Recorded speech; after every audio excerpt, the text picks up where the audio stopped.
Baik, kita lanjutkan pembahasan selanjutnya. Tadi pembahasan kita sampai dengan alat utama ya, alat utama alat yang pertama ya, alat utama dalam pembuatan roti itu yang pertama. Baik, kita akan lanjutkan ke alat yang kedua, yaitu ini. Saya slideshow-kan dulu. Baik, alat yang kedua, alat utama yang kedua dalam pembuatan roti adalah ruang fermentasi.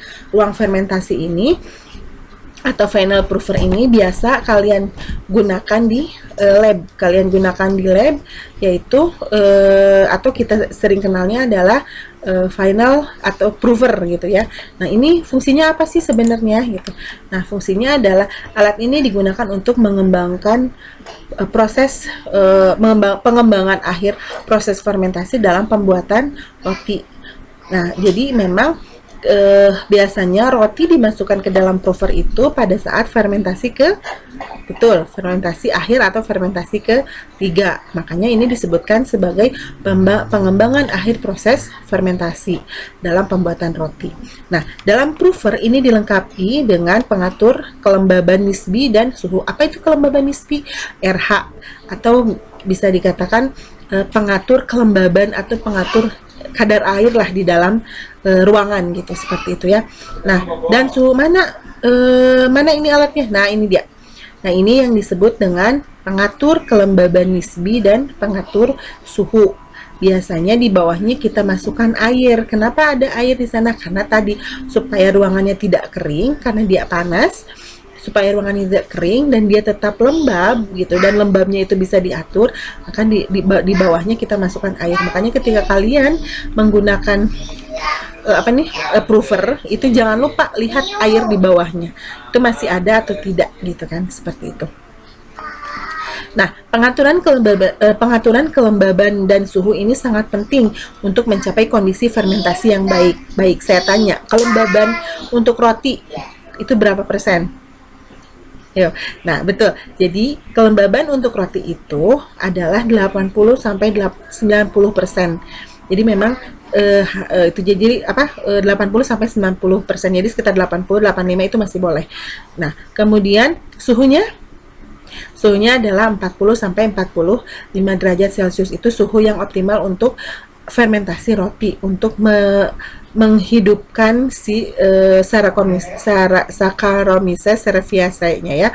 Nah, itu supaya dia aktif tumbuh supaya pengembangan rotinya memang menjadi optimal. Jadi itu sebenarnya suhu ruangan, bukan suhu panas, bukan suhu oven, itu bukan suhu pendinginan atau cooler atau freezer, bukan, tapi itu suhu ruangan sebenarnya. Hanya saja mengandalkan suhu ruangan saja itu memang kita nggak bisa mengatur, tapi kalau misalnya kita masukkan ke dalam prover, kita bisa atur, kita bisa seimbangkan, kita bisa konsistenkan suhunya segitu. Nah, kalau misalnya di ruangan ketika waktunya hujan biasanya suhunya turun, tapi ketika panas dia bisa lebih tinggi dari 40 sampai 45 derajat. Nah, jadi memang itu sangat penting gitu ya, sangat penting sangat penting ada dimasukkan ke dalam prover. Baik, selanjutnya alat yang ketiga adalah, nah, ini yang disebut dengan oven pemanggangan. Kalau di sini ada berapa pintu? 1, 2, 3. Ini disebut dengan oven 3 deck gitu ya, oven 3 deck. Nah, apa itu disebut dengan 3 deck? Yaitu dia memiliki berapa pintu sih sebenarnya? Nah, ada yang 1 deck, ada yang 2 deck, ada yang biasanya sampai 3 ya, biasanya sampai 3 deck, karena kalau misalnya dia tinggi juga kita nggak bisa mencapainya, jadi memang biasanya hanya sampai 3 deck. Biasanya yang itu disebutnya dengan single deck dan multi deck. Jadi lebih dari satu disebut dengan multi deck. Nah, oven deck ini digunakan secara meluas dalam pemanggangan. Jadi memang oven ini tidak hanya untuk roti, tapi memang untuk misalnya kue kering, untuk cake, untuk bolu, untuk pastry itu bisa gitu. Itu sangat-sangat bisa gitu kan.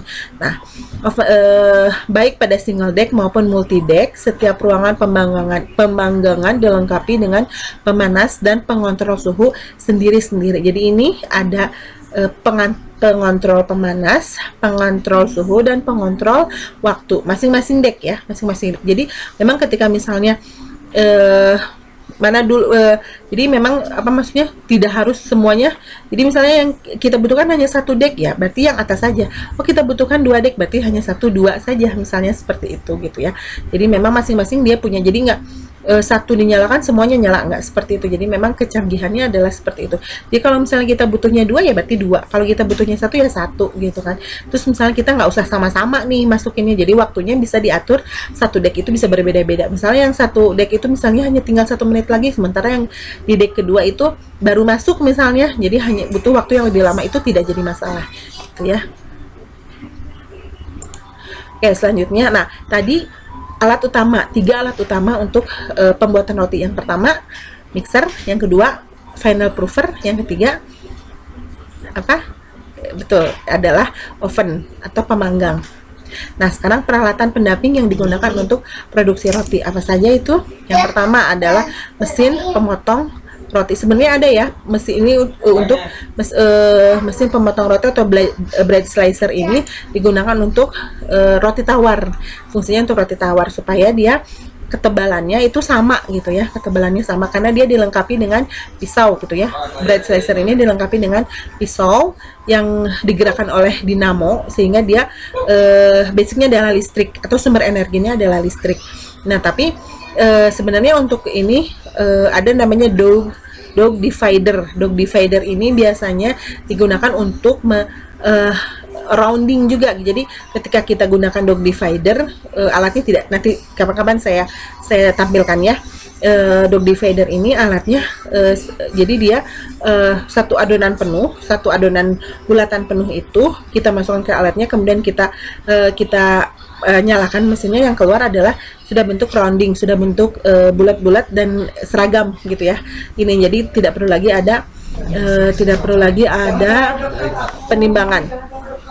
Tidak perlu ada penimbangan, sehingga penimbangannya sama, kita tinggal rounding saja gitunya. Seperti nanti kapan-kapan saya tampilkan alat dough dividernya. Nah, ini biasa ya, ini ada di lab di ruang TV itu kita punya 3 working table stainless steel atau working table SS. Ini hanya saja dia punya tray, dia punya 2 tray, kita hanya 1 tray. Nah, alat ini digunakan khusus untuk meja kerja stainless steel, digunakan dalam proses pembuatan roti. Kenapa stainless steel? Biasanya meja kerja ini tahan karat dan mudah dibersihkan, sehingga dia tidak mudah mengkontaminasi dari adonan, membuat hitam atau membuat jadi warna dari adonan itu menjadi berubah warna lah gitu ya, seperti itu. Nah, ukurannya yang standar itu yaitu 2000 x 750 x 850 mm sesuai dengan standar dalam pembuatan. Sebenarnya ada beberapa macam ukuran, tapi biasanya yang standar itu adalah ukuran yang seperti yang saya tampilkan. Baik, selanjutnya. Nah, ini apa? Betul, ini adalah aluminium pan atau loyang aluminium. Fungsinya apa? Untuk menyimpan roti yang sudah kita bentuk, dimasukkan ke dalam proofer dan dimasukkan ke dalam oven gitu ya. Ini fungsinya kalian pasti sudah tahu semuanya. Nah, ini loaf pan aluminium. Biasanya ini digunakan untuk roti tawar, untuk penyimpanan dan pembentukan roti tawar, roti sobek itu bisa digunakan. Nah, ini sama ya, kita juga punya satu, tapi ini traynya tidak terlalu banyak, raknya tidak terlalu banyak, sekitar 8-10 kalau tidak salah yang di lab. Kalau yang di sini yang saya tampilkan itu 18 rak dan bisa menempatkan 36 buah pan aluminium tadi. Ini fungsinya untuk apa? Dia untuk menyimpan atau menempatkan loyang yang digunakan dan menempatkan hasil produksi untuk sementara. Biasanya digunakan untuk proses pendinginan sebelum dikemas dan sebelum di-pack gitu ya, seperti itu. Nah, ini seperti biasanya top loading balance, atau dia timbangan yang skalanya tidak terlalu besar, atau tidak seperti timbangan beras misalnya atau timbangan yang di pasar. Jadi dia misalnya kita karena penggunaan roti ragi, kemudian garam gitu ya, itu kan tidak terlalu besar sehingga dia